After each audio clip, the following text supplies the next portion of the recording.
கர்த்தருடைய பரிசுத்த நாமத்துக்கு ஸ்தோத்திரம். யோசேப்பின் தொடர், தேவன் உருவாக்கும் இடம்.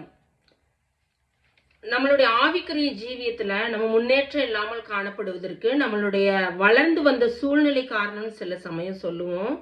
என் தகப்பனும் தாயும் என்னை சரியா ஆவிக்குரிய விதத்துல வழி நடத்தலன்னு தகப்பன் தாயை குறை சொல்லுவோம். சில வேளைகள்ல சகோதரியோ சில வேளைகள்ல என்னுடைய கணவர் சரியில்லை, என் மனைவி சரியில்லை, சண்டை போட்டுக்கிட்டே இருக்காங்க, என்னால ஆவிக்குரிய வாழ்க்கையில முன்னேற முடியலன்னு சொல்லி மற்றவர்களே குடும்பத்தில் உள்ளவர்களே குறை சொல்லுவோம். இன்றைக்கு யோசேப்பின் குடும்பத்துடைய ஆவிக்குரிய நிலைமையில இருந்து நம்ம சில காரியங்களை கற்றுக்கொள்ளலாம். யோசேப்பின் தகப்பன் யாக்கோபு ஒரு எத்தனாய் காணப்பட்டார். அவர் மற்றவர்களை ஏமாற்றுகிறவர்களாய் காணப்பட்டார். பெனியல்ல கர்த்தரோடு கூட நெருங்கின ஒரு உறவு ஏற்படும் வரைக்கும் அவர் மற்றவர்களை ஏமாற்றுகிறார். தகப்பன, அண்ணனை, மாமனார ஏமாற்றுகிறத பார்க்கிறோம். 4 மனைவிகளோடு அவர் குடும்பத்துல இருக்கிறத பார்க்கிறோம்.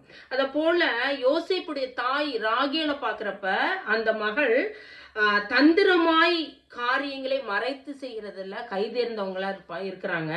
தன் தகப்பனுடைய சுரூபங்களை மறைத்து அதை பொய் சொல்லி ஒருவேளை அந்த விக்கிரகங்களை வழிபடுகிறவர்களாக கூட இருந்திருக்கலாம். இப்படிப்பட்ட அம்மா தான் ராகேல் தான் யோசேப்புடைய தாய்.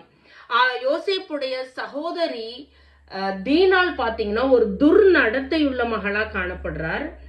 யோசேப்புடைய சகோதரன் லேவியும் சிமியோனும் கொடுமையான கொலைக்காரர்களா இருக்கிறாங்க. சீகேம்ங்கிற ஊர்ல தந்திரமாக எல்லா ஆண் மக்களையும் கொலை செய்கிறவர்களாய் காணப்படுறாங்க. இவங்க 2 பேர்த்தையும் பத்தி ஆதியாகமம் 49வது அதிகாரம் சொல்லுது. அவர்கள் அகங்காரமும் கோபமும் கொடுமையுமான மூர்க்க குணம் உள்ளவர்கள் வேதம் சொல்லுது.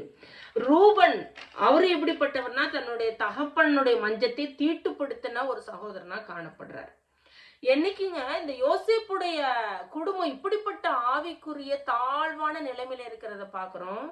தேவ கிருபைங்கிறது நம்ம எந்த சூழ்நிலையில இருக்கிறோங்கிறது பாக்குறது இல்லை, தாழ்மையான இருதயம் இருக்கிறதாங்கிறத மாத்திரம்தான் பாக்குது.